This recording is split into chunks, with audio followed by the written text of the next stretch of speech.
Africans abroad do so much to engage with the continent in many ways, even as beauty queens in pageantry. Well, one who is doing so well in this area is Delores Wanda Modoh, who is of Nigerian Cameroonian heritage, and she is the CEO of the Modoh Fashion House in the United States.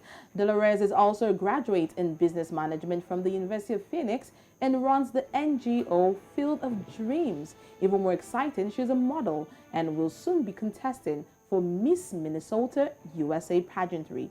This morning we have her right here, all the way from the United States. She is on Breakfast Central. Good morning, Dolores. Morning, how are you? Fine, we're good. You have so much on your plate. I mean, first of all, tell us about how it was for you growing up being a child of African parents in your region, that's Minnesota. You know what? So there's good and then there's bad examples. I think a bad example would be my parents were slow to realize my uniqueness and wanting to have like an unconventional career, which would have been like a beauty slash entrepreneur slash entertainment. So they tried to push me towards more conventional careers, which were to be like a lawyer or a doctor. So they had to take some time to appreciate who I was becoming.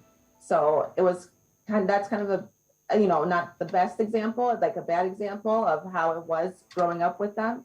But you know what? They've come around and they really do support me now in all my career endeavors. So I'm blessed to have them be on board. All right, that sounds really good. Like, it's a similar thing we all face in Africa, where your parents say, you must be a doctor, you must be a lawyer, can't you see your age, mate? Yeah. And so on. But anyway, what are the pressures and expectations of having African heritage, especially as a woman? Oh my goodness. Well, you know what? My parents, they have always encouraged me to marry into another African family.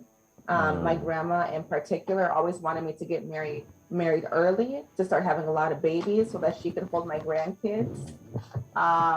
They always kind of gave me some advice as to like what tribes of men to stay away from. Like my mom would always tell me, no Yoruba men. So. Is it because of the acronym of Yoruba demons? I don't know. I know, she was kind of superstitious about that. Yeah. All right, so you just got your Miss Lakeville title. I mean, so we know the next one that you're targeting is Miss Minnesota for the USA pageantry. Can you tell us all about it? Yeah, so Miss Minnesota USA, it's the state preliminary event to Miss USA and Miss Universe. So there's no experience necessary needed to be a part of this. You can be any size, any shape, any color, any weight. Some girls will even like compete just so they could get better interview skills, just to make new friends, or just to be around just more empowering like women. But me, I'm competing to compete. I want the crown. But this was owned.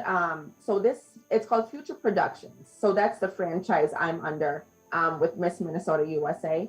So it's owned by William Morris, who is one of the most recognized events and forefronts of the fashion and entertainment industries. So it's quite a spectacle, like when we do finally get to put it on come May 27th through the 29th. And if anybody wants to watch me, you can log into, when the time comes, www.missminnesotausa. There'll be a live webcast. So you'll see me compete live and, hopefully I make it all the way. So very excited about that coming next month. But preparation-wise, it's been quite gruesome. I'm on a very strict diet. I have to do 2 workouts a day, 5 days a week. So I'm naturally exhausted all the time. But you know what? I've never looked better, and I've never felt better. So I'm very, very, I will continue on. It's definitely tough, but I'm making it through. All right. Now, should you win, what would this mean for the African community should you win? But aside that, do you still have some of the African meals, African food and so on? Do you? Yes. I like, do you know fufu and okra? Are you asking, That's like a Cameroonian asking staple. us of our food?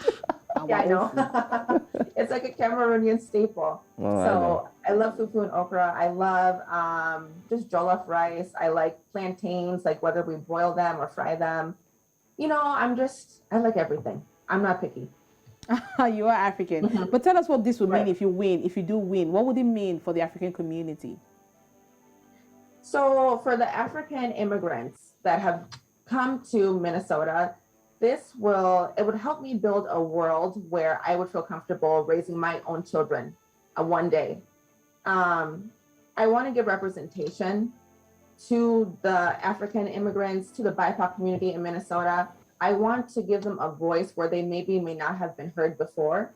I want to be in the boardrooms with the city council members, with the governor, and I want to get as much as I can within my year that I have my full reign. I want to create stability for our African immigrants in Minnesota, for the BIPOC community. I just want to make a real solidified change for them that they could see that's tangible. So that's my goal. I only have 12 months to complete it, but I really do think I'm determined enough to carry it out. I want their life to be easy. When I have kids, my kids will technically be second generation. So the struggles that I face, just even as first gen, I don't want them to have these struggles. I want them to always feel included. I want them to always feel like what they have to say matters. I want them to feel that they're not super different, that they're not aliens. I want them to feel like the society that they have been born into is for them and not against them. Right. So, All right. Thank you so much for taking your time out to talk to us here on Breakfast Central, all the way from the United States, Minnesota, to be precise. thank you.